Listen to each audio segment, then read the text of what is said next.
Madam గారు ఉద్యోగ భృతి అన్నారు కానీ రాష్ట్రంలో ఒక్కరికి కూడా ఉద్యోగ భృతి పడిందని ఎవ్వరూ చెప్పలేదు మేడం. ఆ పథకం అనేది అమలు చేయలేదు. చెప్పడానికే కానీ అమలు చేసే ఆలోచన రాలేదంటుంది స్టేట్ ప్రభుత్వానికి. ఇంకోటి ఏంటంటే 2005లో నాన్నగారు మినిస్టర్గా గెలిచారు. అప్పుడు అతను పెట్టినటువంటి గొప్ప గొప్ప పథకాలు ఈ తరం వాళ్ళకి, కొంతమందికి, ఈ జనరేషన్ వాళ్ళకి, పిల్లలకి తెలియదు. పెద్దవాళ్ళు గుర్తుపెట్టుకున్నారు కానీ దాన్ని ముందుకు నడిపించేటువంటి కాంగ్రెస్ ప్రభుత్వం మనకి ఉండాలనే ఆలోచన చేయట్లేదు. నాన్నగారు రేషన్ కార్డు అప్పుడులో చాలా మందికి తక్కువగా ఉండేది. 90% మందికి రేషన్ కార్డు ఉండేది కాదు. పేదవాళ్ళకి 10% మందికి, అది తెలిసిన వాళ్ళ ద్వారా తెప్పించుకునేవాళ్ళు. అందరికి, ప్రతి ఒక్కరికి రేషన్ కార్డు ఉండాలి. ఆకలి చావులు ఉండకూడదు. కనీసం స్టోర్ బియ్యం దీనైనా బ్రతకాలి, ఆకలితో ఉండకూడదు ఏ నిరుద్యోగి కూడా, ఏ పేదవాళ్ళు కూడా అని చెప్పి రేషన్ కార్డు అందరికీ అమలు చేశారు నాన్నగారు. మధ్యాహ్న భోజన పథకం కూడా నాన్నగారు పెట్టారు. ఆ రోజుల్లో పేదవాళ్ళు మా పిల్లలకి మేము భోజనం పెట్టలేకపోయినా బడిలో తింటారని బడికి పంపించేటోళ్ళు ఉన్నారు మేడం ఆ రోజుల్లో. ఇంకోటి ఏంటంటే ఇప్పుడు జరుగుతుంది ఏంటంటే ఈ నిరుద్యోగ ఉపాధి హామీ పథకం వచ్చేసరికి ఆ రోజుల్లో నాన్నగారే అది ఏర్పాటు చేశారు. ఆకలి చావులు చూసి చలించిపోయారు ఆయన. దానికి తగ్గట్టుగా ఒక ప్రణాళిక ఏర్పాటు చేసి ఈ ఆకలి చావులు లేకుండా ఉండాలి. ఇప్పుడు ఎలా జరుగుతుంది ఉపాధి హామీ? మీకు ఏమైనా ఐడియా ఉందా? మీరు చేస్తున్నారా? మేమేం చేయట్లేదు మేడం ఉపాధి హామీ. మామూలుగా ఊరు మేము వ్యాపారం చేస్తుంటాము. వ్యాపారం చేస్తుంటే చెప్తుంటారు ఆడవాళ్ళు కానీ ముసలోళ్ళు కానీ, ఇట్లా ఉంది పరిస్థితి అని మాట్లాడుతున్నప్పుడు చెప్తుంటారు. ఉపాధి హామీ అనేది సరిగా జరగడం లేదు. ఒక రోజు పోతే 2 రోజులు ఇంటికాడ ఉండమంటున్నారు. ఈ రోజు నువ్వు వచ్చావు కదమ్మా, ఈ రోజు ఆగు నువ్వు, ఇంకొకరు రానోళ్ళు ఉన్నారు వాళ్ళని తీసుకెళ్తున్నాము అని చెప్తున్నారు. అది సరిగా జరగడం లేదు. ఒకవేళ జరిగినా కానీ డబ్బులు పడతాయి అన్న నమ్మకం మాకు లేదయ్యా, ఇవ్వటం లేదు డబ్బులు అంటున్నారు. కొన్ని ఊరుల్లో రోడ్లు వేస్తున్నారు మేడం, కొత్త రోడ్లు వేస్తున్నాము, మీకు ఉపాధి పని ఈ సంవత్సరం లేదండి, రోడ్లు వేసే కార్యక్రమం ఉంది కాబట్టి ఉపాధి చేయలేకపోతున్నాం అని చెప్తున్నారు. రోడ్లు వేసేటప్పుడు ఉపాధి పని ఎందుకు ఆపాలా? వేరే చోట చేపించచ్చు కదా. రోడ్డు కాకపోతే పొలానికి వెళ్ళే రోడ్లో చేపించవచ్చు కదా, చర్చి దగ్గర చేపించవచ్చు కదా, మనకి ఏదైనా సమస్య ఉంటుంది అక్కడ చేపించవచ్చు కదా అని ఆలోచించట్లేదు మేడం. ఉపాధి హామీ పథకం ఆపితే వీళ్ళు ఎలా బ్రతుకుతారు? వీళ్ళు నిరుద్యోగులు, నిరుపేదలు, వీరికి ఇదే ఉపాధి. ఈ పథకం లేకుండా, ఈ పని లేకపోతే వీడి కడుపు నిండా అన్నం ఎలా తింటారు అని ఏ ఒక్క నాయకులు ఆలోచించట్లేదు మేడం. ఇంకోటి ఏంటంటే 2005లో ప్రభుత్వం అప్పుడు బాగుంది మేడం. అప్పుడు ప్రశాంతంగా మనస్సు అంతా ప్రశాంతంగా, మనకు ధైర్యంగా ఉండేది.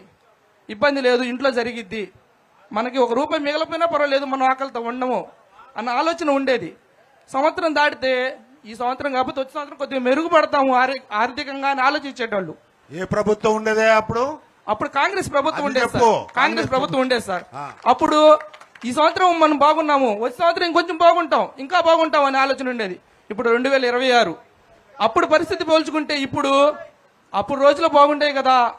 ఇప్పుడేంది ఇలా ఉంది పరిస్థితి? దిగజారిపోతుంది. ఉండేకుంది, పనులు ఉండట్లేదు, తినడానికి తిండి ఉండట్లేదు, నిరుద్యోగ పనులు కూడా ఆపేశారు, ఉపాధి హామీ పథకాలు ఆపేస్తున్నారు, రైతులకి గిట్టుబాటు ధర దొరకట్లేదు, ఉద్యోగాలుంటే ఉద్యోగాలు దొరకట్లేదు, ఉద్యోగాలు ఉండట్లేదు, చదువుకొని కూడా బయటకు వచ్చి బేల్దారి పనులు, కూలి పనులు చేసుకుంటున్నారు. అసలు ఎటువంటి పరిస్థితిలో ఉన్నామంటే ముందుకెళ్ళడం కాదు, వెనక్కి వచ్చేసాం. 20 సంవత్సరాలు ముందుకెళ్ళాం కానీ 20 సంవత్సరాలు వెనకబడిపోయాం మనం. 2005లోంచి 20 సంవత్సరాలు వెనకపోతే ఎలా ఉండిద్దో అలా ఉంది మేడం ఇప్పుడు పరిస్థితి. ఈ యొక్క పరిస్థితి మారాలి అంటే ప్రభుత్వం మారాలి మేడం. కాంగ్రెస్ అనేది పేద ప్రజలకి సంబంధించిన ప్రభుత్వం. పేదవాళ్ళు బాగుండాలి అంటే కాంగ్రెస్ ప్రభుత్వం ఉండాలి. మళ్ళీ అలాంటి నాయకులు ఇక పుడతారో పుట్టరో తెలియదు మేడం. అంతటి గొప్ప నాయకులని మేము మళ్ళీ మీ ద్వారా చూస్తున్నాం మేడం. మీరు మళ్ళీ సీఎం అయితే నాన్నగారు బతికినట్టే. ఒక్కటే మేడం, ఇచ్చిన మాటకి ప్రాణాలను సైతం లెక్క చేయకుండా, వద్దు సార్ వాతావరణం బాగలేదు, అనుకూలించట్లేదు, వెళ్ళొద్దు సార్ అన్నాడు. లేదు నేను వెళ్ళాల్సిందే, ప్రజల కాడికి వెళ్ళాలి, కలుసుకోవాలి, నా ప్రాణం పోయినా పర్లేదు అని వెళ్ళారు మేడం. నాన్నగారు చిన్నపిల్లడు మేడం, నేను హై స్కూల్కి సెలవిచ్చారు, ఏడుస్తున్నా ఉన్నా మేడం. అసలు నాన్నగారు అంటే నాకు చాలా అభిమానం మేడం. మా నాన్నగారు కూడా నాన్నగారికి అభిమానం మేడం. జోహార్ వైఎస్ఆర్, జోహార్ వైఎస్ఆర్. వైఎస్ఆర్ అంటే ఒక ప్రజలకి ధైర్యం. అలాంటి ధైర్యం మళ్ళీ రావాలి. కాంగ్రెస్ ప్రభుత్వం కేంద్రంలోనూ ఉండాలి, రాష్ట్రంలోనూ ఉండాలి. ఇంకొక మాట మేడం, ఇప్పుడు ఈ ప్రజలందరూ అనుకుంటున్నారు ఉపాధి పని ఒక 20 రోజులు పెంచారు, 120 రోజులు చేశారు, 125 రోజులు చేశారు, ఇంకో 20 రోజులు ఎక్స్ట్రా చేశారు అని కొంతమంది చెప్తున్నారు. దీని ద్వారా తెలియని వాళ్ళు ఏంటంటే ఇంకో 20 రోజులు పెంచారు అనుకుంటున్నారు. కానీ అప్పుడు నాన్నగారు మన రాష్ట్రం ఉమ్మడిగా ఉండేది, తెలంగాణ కూడా కలిసి ఉండేది, అభివృద్ధి చెందినప్పుడు. అయినా కానీ నాన్నగారు మన రాష్ట్రం మీద ఒత్తిడి పడకూడదు, ఈ పథకానికి సంబంధించింది ఏదైనా సరే మనం 10% పెడితే కేంద్రం నుండే 90% రావాలి అని చెప్పి 90% కేంద్రం నుండే రప్పించేటట్టుగా ఏర్పాటు చేశారు, పోరాటం చేశారు. మీరే ఇవ్వాలండి ఈ పథకానికి. మాది నిరుపేద దేశం, మా దేశంలో మా రాష్ట్రంలో నిరుపేద రాష్ట్రం. మా రాష్ట్రం నుండి 10% మేము ఇస్తే మీరు 90% మీరు ఇవ్వాలి అని చెప్పి మాట్లాడారు. ఇవాళ చూస్తే మేము 60% మాత్రమే ఇస్తాము, 120 రోజులు చేస్తున్నాము, 60% ఇస్తాము, 40% మీరు పెట్టుకోండి అంటున్నారు. తర్వాత పోతే మహాత్మా గాంధీ గారి పేరు మార్చడం అనేది చాలా విరుద్ధమైన పని, చట్ట విరుద్ధమైన పని. అది మహాత్మా గాంధీని అవమానించినట్లే. ఒకటి మేడం, ఇక్కడ హిందువులు ఉన్నారు, ముస్లిమ్స్ ఉన్నారు, క్రైస్తవులు ఉన్నారు, దేశం అంటే అందరూ కలిసి ఉంటారు. ఒక మహాత్మా గాంధీ గారి పేరు తీసి దేవుడి పేరు పెట్టొచ్చు, కాదనట్లేదు. మొదటగా నువ్వు ఈ పథకం పెడితే, మీరే ఈ పథకాన్ని మొదలు పెడితే మీరు ఇష్టం వచ్చిన దైవాన్ని పేరు పెట్టుకోండి, లేదా మీ పేరు పెట్టుకోండి, మీ రాష్ట్రం మీ యొక్క ప్రభుత్వం పేరు పెట్టుకోండి. ఎవరు అబ్జెక్షన్ పెట్టరు.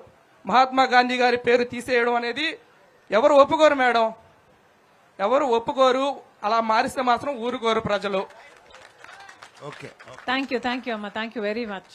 తర్వాత చాలా బాగా ఎవరన్నా మాట్లాడారు. మాట్లాడతారా? Thank you. ఇంకా నీ పేరేంట్రానా? ఓకే.